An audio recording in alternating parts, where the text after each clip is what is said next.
Méditation du 2 mai. Je les aimerai. Je guérirai leur infidélité. Je les aimerai d'un amour généreux. Osée 14, verset 5, version Nouvelle Bible seconde. Une femme m'a raconté l'expérience amère qu'elle a vécue au cours d'un après-midi chargé dans une ville surpeuplée d'Amérique latine. En sortant d'un centre commercial, elle avait soudain senti un objet métallique sur son cou, tandis qu'une voix terrifiante lui disait « Restez calme, ne faites rien et donnez-moi votre téléphone portable ». Entre ce moment fatidique et le moment où l'agresseur a pris possession de son téléphone, une immense vague de pensées a frappé son esprit. Elle m'a assuré ceci: « Pasteur, j'ai pensé que ce serait le dernier jour de ma vie. Alors je me suis demandé si j'avais dit à mes parents, mes proches, mes amis, combien je les aimais. Depuis, j'ai pris la décision de leur exprimer mon amour tous les jours. Précisément parce que nous sommes des enfants de la mort, parce que ce que nous appelons la vie est une expérience très fragile et passagère qui peut s'évanouir au moment où l'on s'y attend le moins.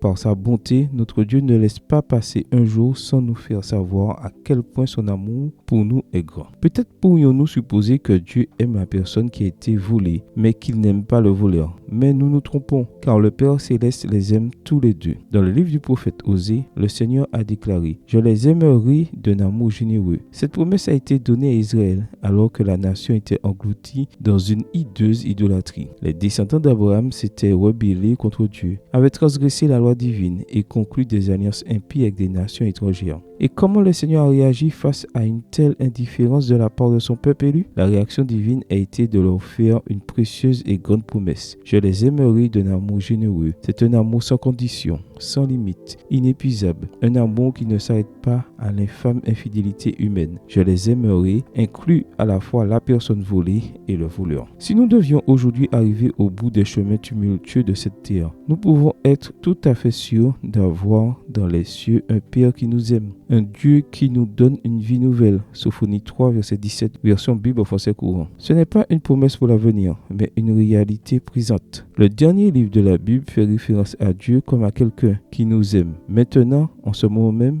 voir Apocalypse 1, verset 5. Notre Père Céleste ne manque jamais une occasion de nous faire savoir qu'il nous aime. Et il continuera à le faire d'un amour éternel. Jérémie 31, verset 3. Amen. Bonne journée à vous et que le Seigneur vous bénisse.